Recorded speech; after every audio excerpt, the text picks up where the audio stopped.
Hello friends, students, parents, నేను మీ doctor BSS Prasad, managing director, Bhagyalakshmi education services, Panjagutta, Hyderabad.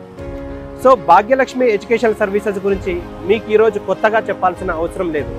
So గత 19 సంవత్సరాలుగా మేము ఎంబీబీఎస్ విషయం లోపల చాలామంది మన ఆంధ్రప్రదేశ్, తెలంగాణ స్టూడెంట్స్కే కావచ్చు, ఆల్ ఇండియా లెవెల్లో ఉన్న స్టూడెంట్స్కే కావచ్చు, గైడెన్స్ ఇవ్వడము, రిక్రూట్ చేయడము, ఇవన్నీ కూడా జరుగుతూ ఉంటాయి. మాది మీకు అందరికీ తెలుసు, 2005లో ఎస్టాబ్లిష్ అవ్వడము, 19 ఇయర్స్గా సక్సెస్ఫుల్గా చాలామంది స్టూడెంట్స్ను ఎంబీబీఎస్గా తీర్చిదిద్దడం కావచ్చు, వాళ్ళు పీజీలో వాళ్ళకు అడ్మిషన్ తీసుకోవడం కావచ్చు, ప్రాక్టీస్ చేయడం కావచ్చు, హాస్పిటల్ చేయడం కావచ్చు, ఇవన్నీ జరుగుతాయి. సో మీకు అందరికీ తెలిసిన విషయం ఏంటంటే, భాగ్యలక్ష్మి ఎడ్యుకేషన్ సర్వీసెస్ ఒక కంట్రీ సెలెక్ట్ చేసుకున్నదంటే, ఒక యూనివర్సిటీ సెలెక్ట్ చేసుకున్నట్టే ఖచ్చితంగా మిగిలిన కంట్రీస్ కంటే బాగుండడం కావచ్చు, మిగిలిన యూనివర్సిటీస్ కంటే బాగుండడం కావచ్చు, ఖచ్చితంగా ఉంటుంది. అదర్వైజ్ భాగ్యలక్ష్మి అందరిలాగా ఏది పడుతుంది ప్రమోట్ చేయడము, ఎక్కడికంటే అక్కడికి పంపించడము, స్టాండర్డ్స్ ఆఫ్ ఎడ్యుకేషన్ లేకున్నా కానీ, లేకపోతే హాస్పిటల్స్ లేకున్నా కానీ, ఇటువంటి వాటికి భాగ్యలక్ష్మి ఎడ్యుకేషన్ సర్వీసెస్ ఖచ్చితంగా దూరం ఉంటుందన్న విషయం తెలుసు. సో ఈరోజు మనం ఉన్నాము వియత్నాంలో, డాక్లాక్ అనే ప్రొవిన్స్లో మనకు బిఎంటీ మెడికల్ యూనివర్సిటీ ముందు మనం ఉన్నాం. సో భాగ్యలక్ష్మి చూస్ చేసుకునే కంట్రీస్ అన్నీ కూడా చాలా డిఫరెంట్గా ఉంటాయి, ఎట్ ద సేమ్ టైం చాలా బాగుంటాయి.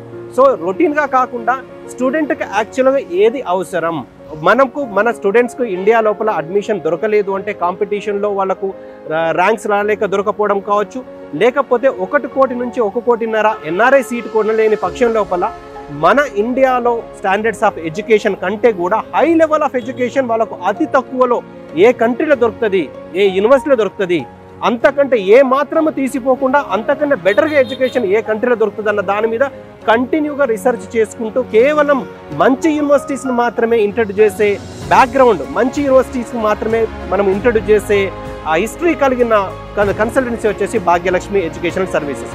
సో ఇందులో భాగంగా మనం ఈరోజు వియత్నాంలో ఉన్నాం. వియత్నాంలో దక్లాక్ ప్రొవిన్స్లో బొమ్మాతో అనే సిటీలో ఉన్నాము. సో ఈ సిటీలో సిటీ నేమ్ కూడా బొమ్మాతో సిటీ అండ్ యూనివర్సిటీ నేమ్ కూడా బొమ్మాతో మెడికల్ యూనివర్సిటీ. షార్ట్లీ చెప్పాలంటే బిఎంటీ మెడికల్ యూనివర్సిటీ. సో ఇప్పుడు మనం వచ్చేసి బిఎంటీ మెడికల్ యూనివర్సిటీ మనం ముందున్నాము. సో మాట్లాడుతుంటే ఇప్పుడు నా వెనుక భాగంలో ఉన్న యూనివర్సిటీ చూసుకోవచ్చు, ఇటువైపు చూసుకుంటే మీకు యూనివర్సిటీ ఉన్నది అండ్ యూనివర్సిటీ, హాస్టల్ ఇవన్నీ కూడా ఒకే ప్రొవిజన్లో ఉన్నది. సో ఇవన్నీ మీకు ఈరోజు ఇంట్రడ్యూస్ చేయబోతున్నాను. అసలు మనం ఎందుకు వియత్నాంని చూస్ చేసుకోవాలి, ఎందుకు బిఎంటీ మెడికల్ యూనివర్సిటీ చూస్ చేసుకోవాలి, అందులో ఉన్న ప్రత్యేకతలు ఏంటిది. సో ఒక కంట్రీని ఒక ఏజెంట్ కానీ ఒక రిప్రజెంటేటివ్ కానీ చూస్ చేసుకున్నప్పుడు ఖచ్చితంగా బాధ్యతతో వ్యవహరించాలి. సో ఎందుకంటే మనము ఒక ఇండియా నుంచి అబ్రాడ్లో ఎంబీబీఎస్ విషయంలో స్టూడెంట్స్ని మనము చదివించడానికి పంపిస్తున్నామంటే అన్ని విధాలా క్షుణ్ణంగా పరిశీలించిన తర్వాత వాళ్లకు ఇది ఎందుకు చూస్ చేసుకోవాలి, కంట్రీ ఈ యూనివర్సిటీని ఎందుకు చూస్ చేసుకోవాలి అన్న విధంగా ప్రాక్టికల్గా నిజమైతే ఏదైతే ఉందో అది మాత్రమే స్టూడెంట్స్ కానీ పేరెంట్స్ కానీ మనం పరిచయం చేయాలి. సో మేము చూస్ చేసుకున్న కంట్రీ వచ్చేసి ఈ వియత్నాం విషయంలో చూసుకుంటే మీకు ఎంబీబీఎస్ అబ్రాడ్ విషయంలో వేరే ఏ కంట్రీకి కూడా లేనటువంటి ఇంపార్టెంట్ 10 ముఖ్యమైన అంశాలను మీ ముందుంచబోతున్నాను. ఎందుకు వియత్నాం మన ఇండియన్ స్టూడెంట్స్కు మెడికల్ అడ్మిషన్స్ విషయంలో మనము చూస్ చేసుకోవాలి అన్న దాని మీద ఒక 10 ఇంపార్టెంట్ పాయింట్స్, ఒక 10 ఇంపార్టెంట్ పాయింట్స్ మీకు చెప్పబోతున్నాను. ఈ 10 నేను ఏదైతే మీకు చెప్పబోతున్నానో అది వేరే ఏ కంట్రీ కూడా లేదని నేను ఖచ్చితంగా చెప్పగలను. అందులో ముఖ్యంగా వచ్చేసి వియత్నాం వచ్చేసి 15th most populated country in the world, అంటే విత్ పాపులేషన్ ఆఫ్ 10 crores, అంటే 10 కోట్ల కంటే ఎక్కువ జనాభా ఉన్న కంట్రీస్ ఉన్నాయి.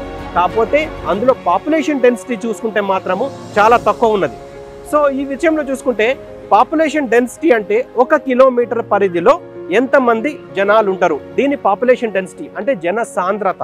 సో ఎక్కువ జన సాంద్రత మనకు ఇండియాలో ఏ విధంగానైతే 1 కిలోమీటర్ పరిధిలో 300 మంది ఉంటారో అదే విధంగా వియత్నాంలో కూడా పాపులేషన్ డెన్సిటీ వచ్చేసి +or-300 ఉన్నది. అంటే దీనివల్ల మనకి ఏం ఉపయోగం, ఒకవేళ పాపులేషన్ డెన్సిటీ ఎక్కువ ఉంటే సో అందులో ప్రాబబిలిటీ అంటే ఎక్కువ మందికి డిసీజ్ వచ్చే సంభావ్యత ఎక్కువ ఉంటే, వచ్చిన పేషెంట్స్ మన హాస్పిటల్కి వచ్చే సంభావ్యత ఎక్కువ ఉంటే, సో అందులో మనము ఎవరైతే స్టూడెంట్ ఉన్నారో ఆ స్టూడెంట్ దగ్గర కూడా పేషెంట్స్ రావడం వల్ల క్లినికల్ ఎక్స్పోజర్ అనేది ఎక్కువ ఉండే అవకాశాలు ఉంటాయి. సో ఇంకొక విషయం వచ్చేసి సో పాపులేషన్తో పాటు పాపులేషన్ డెన్సిటీ మనకి ఇండియాకు సరి సమానంగా 300 ± ఉంది. దీని తర్వాత మనకి ఇండియా నుంచి వియత్నాం రీచ్ కావడానికి కేవలం 2 నుంచి 3 గంటలు మాత్రమే అవుతుంది. సో ఇది మూడవ ఇంపార్టెంట్ పాయింట్. తర్వాత ఇండియా నుంచి వియత్నాం రీచ్ కావడానికి కేవలం 8,000 నుంచి 12,000 రూపాయలలో, మన ఇండియన్ కరెన్సీ 8,000 నుంచి 12,000 రూపాయల్లో మీరు వియత్నాం రావచ్చు. అంటే అతి దగ్గరగా ఉన్నదని చెప్పుకోవచ్చు. అండ్ వియత్నాంలో కమ్యూనిటీ వచ్చేసి హిందూయిజం, బుద్ధిజం ఉన్నది. సో ఇండియా లాగా మనకి ఏ విధంగానైతే కల్చరు, ట్రెడిషన్ ఏదైతే ఉంటుందో అదే విధంగా వియత్నాంలో ఉండడం జరిగింది.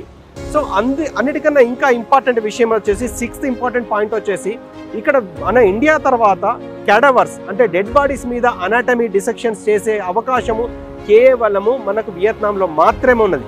ఇక్కడ ఒరిజినల్ డెడ్ బాడీస్ మీద నీకు డిసెక్షన్ చేయడం జరుగుతుంది. సో ఒరిజినల్గా డెడ్ బాడీస్ మీద డిసెక్షన్ చేసిన దానికి లేకపోతే మ్యానిక్విన్స్ మీద చేసిన దానికి డిఫరెన్స్ ఉండే అవకాశాలు చాలా ఉన్నది. సో అంటే ఇండియా లాంటి మనకు ఎడ్యుకేషన్ సిస్టమ్ కావాలంటే అనాటమీ విషయంలో, ఎందుకంటే అనాటమీ అనేది చాలా ఇంపార్టెంట్ సబ్జెక్ట్. సో ఇండియా లాంటి మనకు ప్రాక్టికల్స్, అనాటమీ ప్రాక్టికల్స్ కావాలంటే Vietnam is the only destination చెప్పుకోవచ్చు.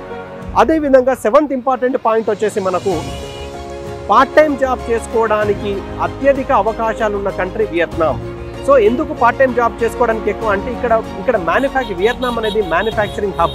సో పార్ట్ టైం నేను ఎంబీబీఎస్ అబ్రాడ్ చదివే విషయంలో నేను పార్ట్ టైం చెయ్యమని సజెస్ట్ చేయను. కాకపోతే ఆ పార్ట్ టైం వాళ్ళకి ఫైనాన్షియల్గా వీక్ ఉన్న వాళ్ళు ఎంబీబీఎస్ కోర్సునే వదులుకోవాల్సిన అవసరం వచ్చినప్పుడు పార్ట్ టైం జాబ్ చేసుకుంటూ చేయడంలో తప్పు లేదు. ఈ పార్ట్ టైం జాబ్ చేయడం వల్ల అంటే ఉద్దేశంలో చూసుకుంటే మనకు డైలీ ఒక 2 to 3 అవర్స్ వర్క్ చేస్తే 20 నుంచి 30 వేలు నెలకు మన ఇండియన్ కరెన్సీ సంపాదించుకునే అవకాశం మనకున్నది. సో పార్ట్ టైం జాబ్ చేసుకునే అవకాశం ఉంది. తర్వాత ఇంకొక విషయం వచ్చేసి ఇండియా నుంచి దాదాపు 400 కంపెనీలు, మన ఇండియన్ కంపెనీస్ ఇక్కడ పెట్టుబడులు, వాళ్ళ కార్యకలాపాలు ఆల్రెడీ కొనసాగిస్తున్నాయి. సో 400 కంపెనీస్, అందులో వచ్చేసి ముఖ్యంగా తీసుకుంటే అదానీ గ్రూప్ కావచ్చు, తర్వాత టాటా గ్రూప్స్ కావచ్చు, గోద్రేజ్ గ్రూప్ కావచ్చు, సాఫ్ట్వేర్ కంపెనీలో తీసుకుంటే విప్రో కావచ్చు, TCS కావచ్చు, ఇలా ఇన్ఫోసిస్ కావచ్చు. అండ్ ఇక్కడ వియత్నాంలో వచ్చేసి మ్యానుఫ్యాక్చరింగ్ హబ్.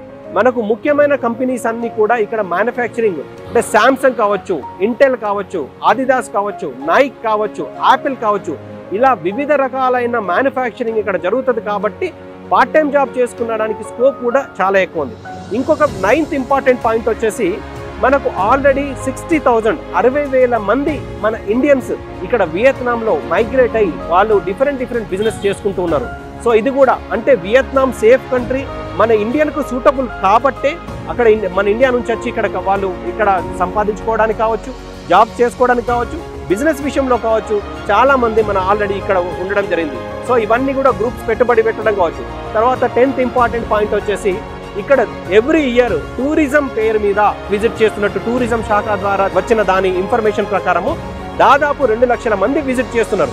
అంటే టూరిజంలో కావచ్చు, ఇన్ఫ్రాస్ట్రక్చర్లో కావచ్చు, డెవలప్మెంట్లో కావచ్చు, మనకు ఇండియాకు ఉన్న వియత్నాంకు మంచి సంబంధాలు ఉండడం కావచ్చు, మిలిటరీ పరంగా కావచ్చు, వాణిజ్య పరంగా కావచ్చు, ఇంపోర్ట్స్ ఎక్స్పోర్ట్స్ కావచ్చు, మంచి స్నేహపూరితమైన వాతావరణము మనకు ఇండియాకు వియత్నాం ఉండడం వల్ల మనం సేఫ్టీగా కనుక మనము వియత్నాం డెస్టినేషన్ సేఫ్గా మనం కన్సిడర్ చేయగలము. వియత్నాం వచ్చేసి సేఫ్టీ ప్లేస్లో కూడా 10th to 15th ప్లేస్లో ఉన్నది.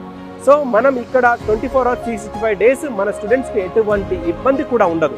సో ఇన్ని విధాలుగా మనకు అవకాశాలు ఉన్నాయి. ఇప్పుడు నేను ఏదైతే విధంగా మీకు ఈ వియత్నాం విషయంలో ఇన్ని విధాల బెనిఫిట్ ఉన్నాయని చెప్పినో, మీరు ఏ కంట్రీ చూసినా కానీ ఎంబీబీఎస్ అబ్రాడ్ విషయంలో మన ఇండియన్ స్టూడెంట్స్కు మనం ఏ విషయంలో చూసినా కానీ వియత్నాంకు ఉండండి. నేను చెప్పిన అతి ముఖ్యమైన 10 అంశాలు, అతి ముఖ్యమైన ఈ 10 విషయాలు వేరే ఏ కంట్రీలో మీరు అబ్జర్వ్ చేయరు. అంటే ఇండియాలో కాంపిటీషన్లో ఎంబీబీఎస్ దొరకని పక్షంలో, లేకపోతే 1 కోటి 1 కోటిన్నర పెట్టి చదవాల్సిన అవసరం లేని పక్షంలో అంతకన్నా మంచి ఎడ్యుకేషన్ ఉండడానికి అవకాశం ఉన్న కంట్రీ వియత్నాం అని ఖచ్చితంగా చెప్పగలం.